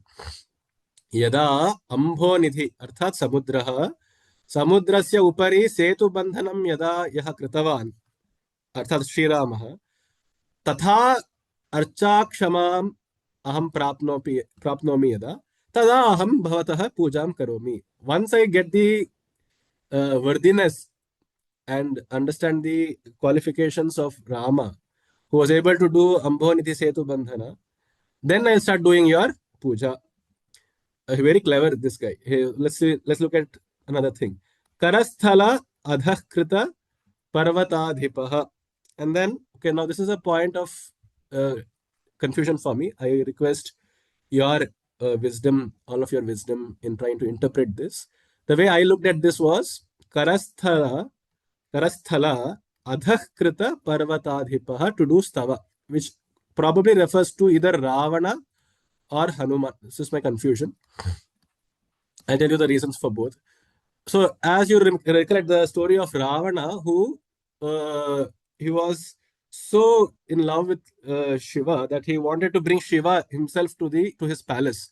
And so, when Shiva wouldn't budge, he said, "Okay, let me carry the Parvata itself and turn it upside down and bring Shiva and place him in my palace." Right. So it was also, of course, there was a slight tinge of arrogance to that also. However, he at least attempted doing that, and in his hand got stuck when he tried to lift the Parvata up, the Kailasa Parvata up, and Parvati quickly nudged. She looked at Shiva smilingly and said, you being the Yajamana of the house are allowing the house to be displaced. So such was the emotion she was hinting at Shiva. And so he also smiled and just put a toe down, which touched the Himalaya, the floor, and it crushed his feet inside and he got stuck, which is when he started doing this stava, the Ravana Krita Tandava Stava, a very famous one. Chatatavi Galajjala Pravaha Pavita Sthale. That's stava he did, which is one of the most popular and embedded in a very difficult meter with a lot of figures of speech, alankaras, very nicely used. So, to get the ability to do such a stava, I am not even Ravana. The other meaning is, just as Hanuman, he lifted the entire Parvata, to the medicinal Parvata, to take it towards Rama. And there, I'm not sure, those here who I think perhaps Trivikrama can help us identify this incident well. Did he actually pray to Shiva in any of that arc? Is there such an encounter between Hanuman and Shiva that before taking the... I don't Okay. actually explain the words in the shloka before going to the interpretation. This part at least. Okay. Yada krita ambonidhi सेतुबन्धनः अथवा करस्थल अधःकृत पर्वता अधिपः लंघित पद्म संभवः यदा Bhavani, when I become Bhavani here, when I become, tada, then te, he Shiva, then O Shiva, te अर्थात तव अर्चास्तव भावनक्षमः भवामि.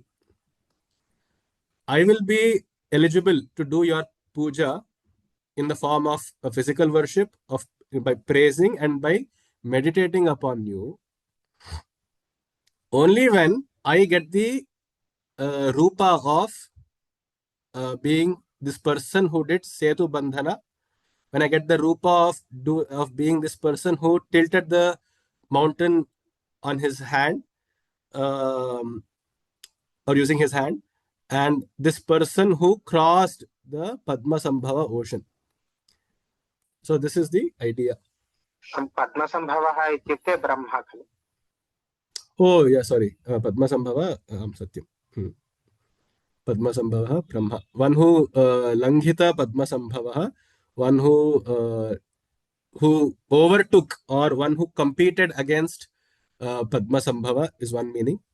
The reason I thought it was ocean, because there is a certain ocean also called, named Padma Sambhava, which is where the confusion came from. But yeah, actually the Brahma thing seems more true. Because the third meaning is, I don't have the eligibility to do dhyana of you like Vishnu did, which is why the metaphor for him is Langhita Padma Sambhava, who competed against Brahma then to do your dhyana, like how Vishnu does dhyana of you. When I get such qualifications, then I will start doing your archa, stava and bhavana. This is the overall meaning. Yeah, I want some help here. करस्थलाधः किं करस्थलाधः कस्य अधः करस्थलस्य अधः. Adhah krita means turned upside down. Karasthalena adhah kritaha parvatadhipaha yena. Yena, by whom the Parvatadhipa, the king of the mountains, was turned down, or it was lifted, or was made to fall on his karasthala, on his palms. Yena or Yasya. Oh, is it? He makes the Meru Parvata bend down. Oh, evam va. So, what happens is Meru Parvata. Ka katha krupaya vivranotu. Yes. So what happens is that Meru Parvata grows higher and higher. So Meru Parvata is traditionally thought of to be in the Vindhya range. So it was going higher and higher and higher. It was becoming so huge that he completely started blocking the sun. Nobody is able to, it's always night. So then the rishis of that age ask Agastya Muni and say that, you are the only one who is capable of saving us from this eternal darkness. So what he does is, from the north, he goes to the south. As he is going to south, this Meru Parvata bows down to do namaskara to this great Muni, Agastya Muni. When he does it, Agastya Muni says, you stay there. I'll come back in a bit. And then you can stand up again. And he never comes back. So he stays below the Vindhya range. And it's the surprising part is that previously the Vindhya mountains used to be extremely high, even taller than the Himalayas. They are the older mountains. And then their height slowly reduced while the Himalayas' height increased. Oh, wow, okay. Yeah, this is scientific fact. But maybe that is what it is. Karasthala adhaha krutaha iti. Parvatadhipah ityukte Meru Parvatah eva iti manye. So is there an episode where Agastya Muni is doing stava of Shiva or something like that? Yes, Agastya Muni always does stava of Shiva. Oh, okay. Agastya Muni is a great bhakta of Shiva.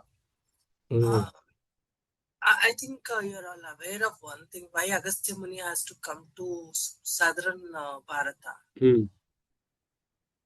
Because in, I think, Shiva, Parvati, Parameshwara Kalyana, all Devatas and, all the celestial beings, even the earthly, great people, went to Kailasa for the Kalyana. But at that time, the earth got tilted, everything is just. And then in order to balance it, he says, Agastya Muni, come to southern India.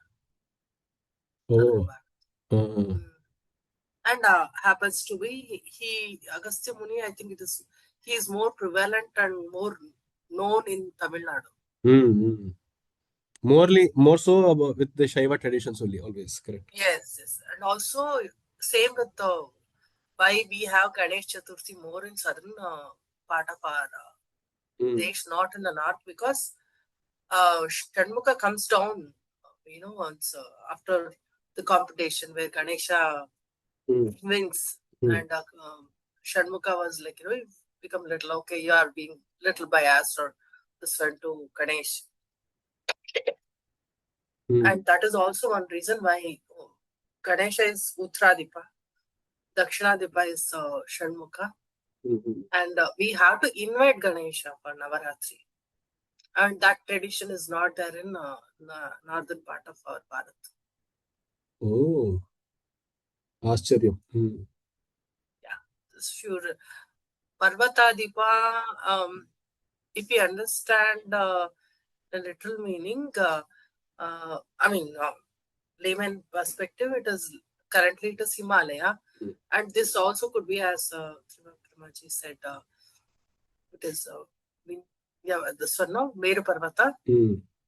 Yeah, and another part is like Himalaya is the youngest mountain range.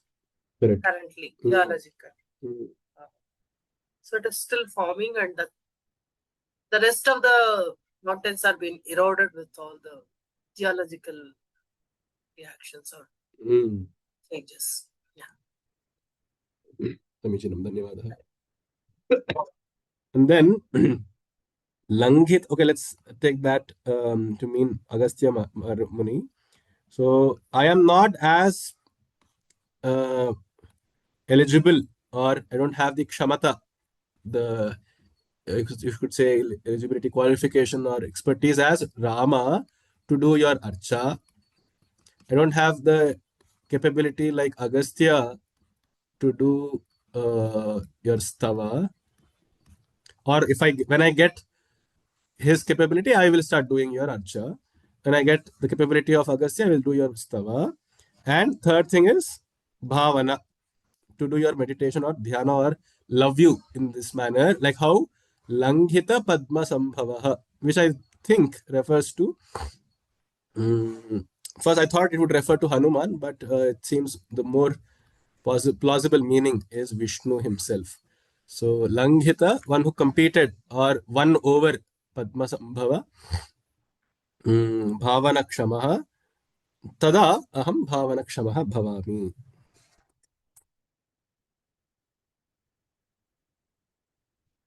Parantu atra Karasthala adhaha krutaha. What is this Karasthala referring to? Yasya Karasthale Parvatadhipaha adhah kritah. That is one Bahuvrihi Samasa you can make. That on whose palm the king of mountains crashed down. Adhah krita. Or the other meaning is Yasya karasthalena Parvatadhipaha adhah kritah. Using whose hands, palms of the hands, he inverted the mountain. Or who pulled up the mountain, something like that. Who tilted up the mountain. One who bent the mountain, also you could say. Adhah krita Parvatadhipaha.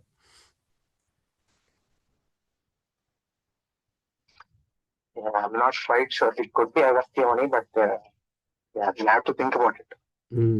What do the traditional translations say about this? I haven't referred yet. Let me just do that. So I refer to this as, I interpret this as Hanuman and Vishnu only, but Rama, Hanuman, and Vishnu. Let's look up if there is a better translation.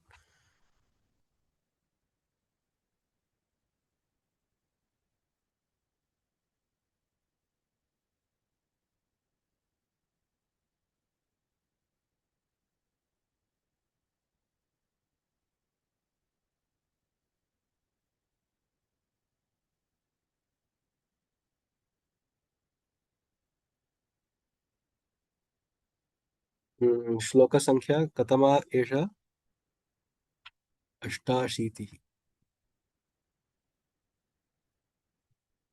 How will I ever worship thee, Lord? For I have not built the bridge across the sea. I have not subdued the king of mountains by the palm of my hands. Nor am I born out of lotus from the belly of of Vishnu. If I ever do or attain these, then I would become capable of offering flowers, singing your praise, and meditating upon you. Let's look at the footnote if it is given. Oh, you're right. It refers to Lord Rama, Agastya Muni, and Brahma. But how Brahma is the one meditating upon Shiva, that's a little unclear. There may be a Puranic reference of how Brahma. What does the shloka say exactly? You want the translation? No, the actual shloka. Yada aham.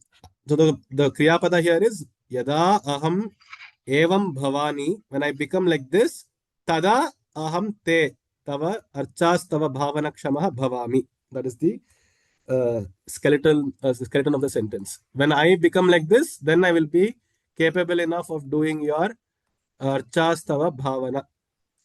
Become like what? Katham evam. Become like this person who did krita ambho nidhi setu bandhana, and one who did karasthaladhipa krita parvatadhipa, and lankita pada padma lankita padma sambhava.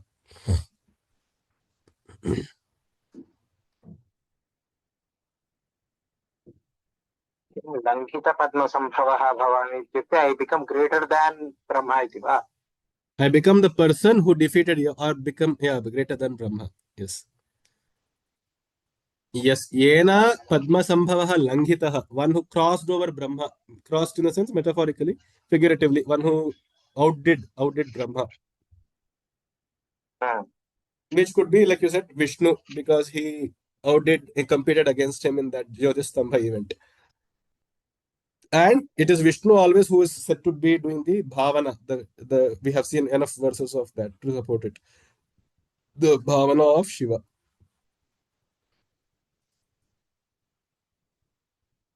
Right. Could be, yes. So what exactly does the translation say about this particular part?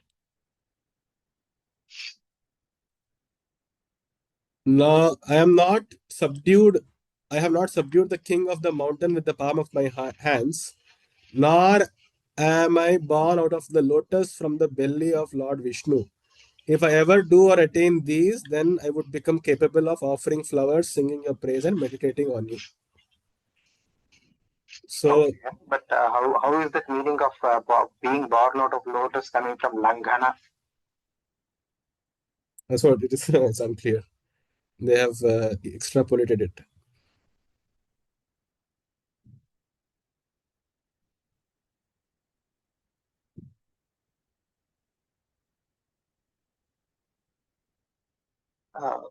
I'm just searching for what are the different meanings of Langhana.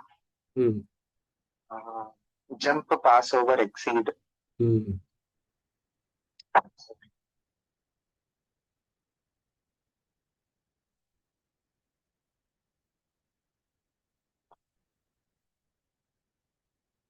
Yeah, here refers to only another side Shaivam.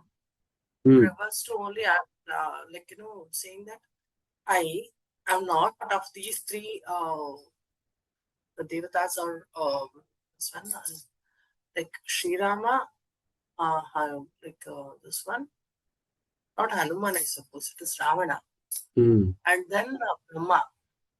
I have not subdued a king of mountain by palm of my hands. It can be Ravana as well as subdued is breaking in this context. Lifted. The word subdued actually again is an interpretation. The word in the actual original is adhakrita, one where the mountain was bent or made the mountain fall on his hands. These are the two literal meanings. Entire Himalaya was Kailasa. Entire this one Parvata is one Parvata is a complete Shreni. No, one Parvata, the Parvata Adhipa, the greatest of all the mountains, which is actually you could say Meru also, or other texts refer it to Himalaya itself, because you say Himavan Raja, it's the king of mountains. So in that sense, it is definitely not Agastya. So in that sense, it has to be Ravana, because it's more popular that Ravana did the stava, and there was nobody who did as good stavas as Ravana did for Shiva. So that, which is why I favored that meaning. And Langhita Padma Sambhava. So going by the theme of this shloka, I was thinking he is using the Ramayana as the context. So I am neither like Rama to do Setu Bandhana, to do puja before the Setu Bandhana like Rama did. Nor do I have the loving arrogance that Ravana and the capability to sing like Ravana did. Nor do I have the sattvika, the bhakti, the bhavana like Hanuman has towards his towards his master. So Langhita Padma. So Langhana, usually use the word Langhana to cross over. So that's why perhaps my only point of concern is if the ocean was called Padma Sambhava. That is where if we get proof for that, it fits well that Padma Sambhava would be the Sagara, and Hanuman who crossed over it is his. I am not able to do bhavana, dhyana like how Hanuman does to his Lord. I am born out of lotus from the belly of Langita. Langita, is it what are the other meaning of Langana? Langita. It says born out of lotus from the belly of Lord Vishnu. Then it has to be like if you do like for a direct meaning, it is Brahma. And one more thing is, two people have lifted to my understanding. Parvata is Himalaya Parvata, one is Kailasa, another is Sanjeevani Parvata. Both of them lifted. Correct. And both are great, this one, to do puja or this one to Shiva. And take 4 people into the consideration: Rama, Hanuman, Ravana, as well as Brahma. Only thing if we can get the different meanings of Langita. So Langita here, as per this site, says traversed, transgress, overstep, leapt over. Born is also. No, born is actually, it's. No, Padma Sambhava himself means one who is born from the lotus, which is Brahma. So Langhita Padma Sambhava would not mean Brahma. They have written it very, there's a fault in their interpretation. Okay. So it's either Vishnu or someone else. It can't be Brahma definitely, because Padmasambhava himself would be Brahma then. Langita Padmasambhava means one who crossed or overdid or outdid Brahma. I'm just trying to find this Padmasambhava. I actually prefer your interpretation, where you say that from that Jyoti Stambha story. Yeah, it is referring to Vishnu, who is always doing puja of Shiva. But I think, because that makes much more sense than whatever the translations are telling us. And I think it could mean Agastya Muni, the Kare Adhaha Krutaha. Ityukte, he has put his hand below the mountain. Can that also be an interpretation? But which mountain did he put his hand under? So this would refer to Hanuman. Yeah. Right? He has lifted the whole Sanjeevani Parvata. No, but we don't hear of Hanuman praising Shiva. No, the point is you have to relate it to these three things of how he did. A person A did Archa, how they did Stava, and how they did Bhavana. So he's trying to give three examples of how these three people did the best Archa, the best Stava, and the best Bhavana. Oh, then Agastya Muni could be a good contender, or it could be Ravana, as you have mentioned. Interesting discussion. We'll stop. May I? Yes, please. May I please? Just go something. And Padmasambhava is not specifically referred to as an ocean in the Buddhist text. So it may mean it was being referred to ocean in the past, but not in the Buddhist text. He is a legendary figure credited with introducing Vajrayana and in Buddhism. Is one of the Buddhist saints. But they do say it is not specifically referred to as an ocean. I see. So maybe it was being referred to as an ocean in the past.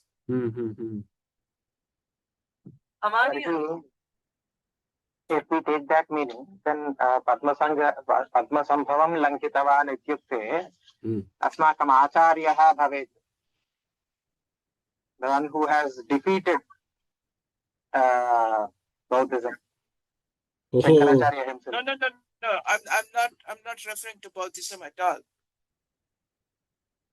I'm just saying, when I read this sentence, Padmasambhava is not specifically referred to as an ocean in the Buddhist text. So it means in other texts, if you take away the Buddhism in context here, it was being referred to as an ocean in the other texts. Oh, like that. Is that given, ma'am, that it is like in other texts it is referred to as ocean? Just listen again. I'm going to read it. Padmasambhava is not specifically referred to as an ocean in Buddhist texts. Yes, but that does not make the complement true. That does not make that it is referred to. Listen to me. I'm not saying I'm right, but I just put it into context. It is possible it was being referred to as an ocean in other texts before the Buddhism came. Right. Okay. That's all. I'm not proving I'm right. I'm not arguing. I just gave you a reference, basically. And one more thing, Bhavani, if we just go for a translation, it also means river. It also means what? River. Yeah. Bhavani te katham arya? I'm referring to learn Sanskrit, not CC translation. So Bhavani, Ikara, the Dirga. Okay, it says it's a female, it's a strilinga. Of a river. Various women or of a river.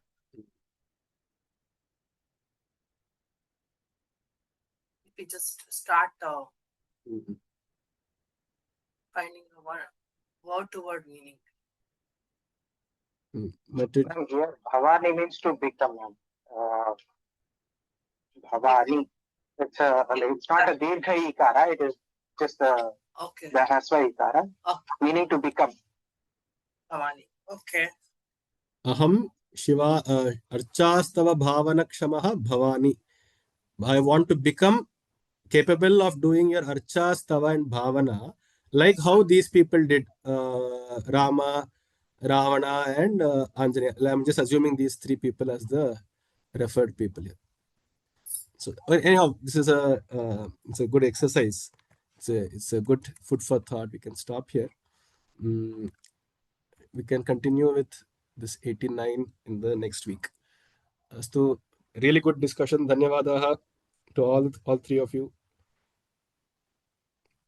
You actually enriched this kaksha very well. Dhanyavadaha. Dhanyavadaha. Dhanyavadaha sarvebhyah. Dhanyavada. Dhanyavadaha.